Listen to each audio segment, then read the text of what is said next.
अब आपको दिखाते हैं विदेश से आई 10 बड़ी खबरें और इनमें सबसे प्रमुख खबर है बांग्लादेश में धार्मिक अल्पसंख्यकों पर जारी हमले के खिलाफ हिंदू समुदाय ने अंतर्राष्ट्रीय मानवाधिकार दिवस पर लंदन के वेस्टमिंस्टर शहर में ब्रिटिश संसद के बाहर विरोध प्रदर्शन किया। प्रदर्शनकारियों ने बांग्लादेश में हिंदुओं की हत्या, जबरन इस्तीफे, झूठे आरोपों पर गिरफ्तारी और कानूनी भेदभाव का आरोप लगाया। इस मामले पर वैश्विक स्तर पर तुरंत कार्रवाई की मांग भी की। गाजा पट्टी में विस्थापित फिलिस्तीनियों को खाने की कमी हो गई है। ऐसा इसलिए हो रहा है क्योंकि इजरायली सेना ने गाजा पट्टी में आटे के प्रवेश पर रोक लगा दिया है। मध्य गाजा पट्टी के दीर अल बलहा में तो रोटी खरीदने के लिए भगदड़ मच गई और इसमें 2 महिलाओं और 1 बच्चे की जान तक चली गई। मध्य और दक्षिणी गाजा में लूटपाट की भी खबरें सामने आ रही हैं।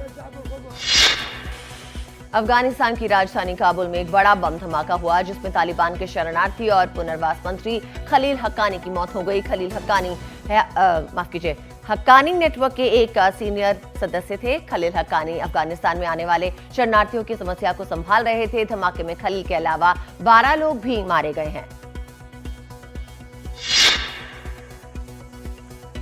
इजरायल के प्रधानमंत्री बेंजामिन नेतन्याहू ने भ्रष्टाचार के मामले में अपने खिलाफ चल रहे मुकदमे में पहली बार कटघरे में खड़े होकर गवाही दी है। ये घटना ऐतिहासिक है क्योंकि इजरायल के इतिहास में ये पहला मौका है जब किसी मौजूदा प्रधानमंत्री ने आपराधिक मुकदमे में प्रतिवादी के रूप में गवाही दी हो। नेतन्याहू ने अपनी गवाही के दौरान अपने ऊपर सभी लगे आरोपों को निराधार बताया।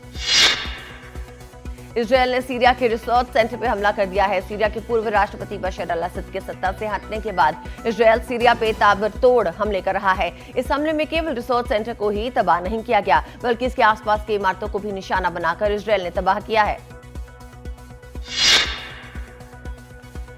सीरिया के नए प्रशासन ने देश के मुख्य अंतर्राष्ट्रीय हवाई अड्डे को अपने कब्जे में ले लिया है और यहां फिर से उड़ानों को शुरू करने की कोशिश में है। प्रशासन वहां पर मौजूद विमानों की मरम्मत करवा रहा है और हवाई अड्डे की सफाई भी की जा रही है क्योंकि लुटेरों द्वारा की गई तोड़फोड़ से यहां पर टूटे हुए फर्नीचर, कांच की खिड़कियां और कचरा फैला हुआ है। प्रशासन का कहना है कि हफ्ते भर के अंदर ही उड़ानें फिर से शुरू हो जाएंगी।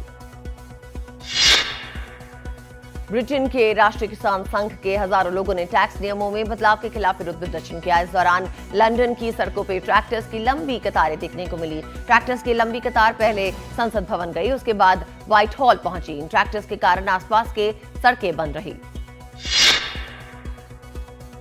दक्षिणी कैलिफोर्निया के जंगल में लगी आग की गंभीरता को देखते हुए 20,000 लोगों को अपनी जगह छोड़ने का आदेश दिया गया है और चेतावनियां जारी कर दी गई हैं। आग कैसे लगी है इसका पता अब तक नहीं चल सका है, लेकिन हवाओं के चलते आग लगातार फैलती ही जा रही है। दक्षिणी कैलिफोर्निया के जंगल में लगी आग 2800 एकड़ से अधिक जंगल को जला चुकी है। आग के कारण फैले धुएं के कारण लोगों को काफी परेशानी का सामना करना पड़ा। हालांकि अब मौसम की स्थिति में सुधार नजर आ रहा है। धुआं भी काफी कम हो चुका है, लेकिन अभी भी आग को बुझाने का काम जारी है और लोगों को सुरक्षित जगहों पर पहुंचाया जा रहा है।